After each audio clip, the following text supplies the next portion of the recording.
I am a tall person. I don't really need high heels, but I definitely remember going to a dance in shoes that were probably 2 inches high or something, and just tottering the entire evening. You know, the whole evening just became about, am I going to be okay in these shoes? But actually, one of the most embarrassing memories of my entire teenhood was I tripped over the hem of my dress in the opening dance of the sixth form ball, and I fell my length on the dance floor. Oh! Secrets at St. Jude's is about 4 girls who are all at a boarding school in Edinburgh.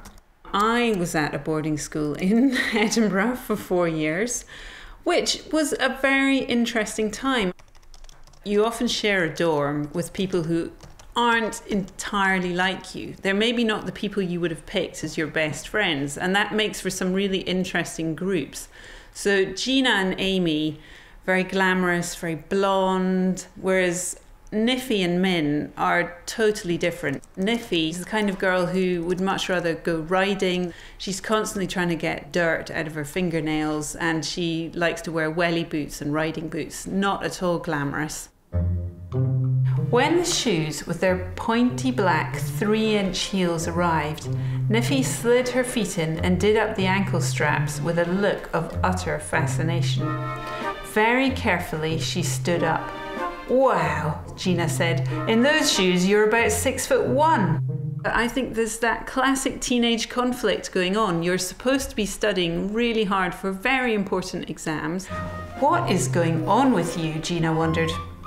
"I don't want to be cool. I don't want to be fashionable. Maybe I want to be sexy," Niffy admitted. "But you're completely distracted by boys, by gossip, by who's going out with who and who's meeting who." Niffy held her arms out for balance and began to clomp around the department. She stopped to admire her feet in one of the low mirrors. That is a wicked pair of shoes. So of course it's Niffy, the tomboy who never dresses up, who falls in love with the shoes and wears them to the party.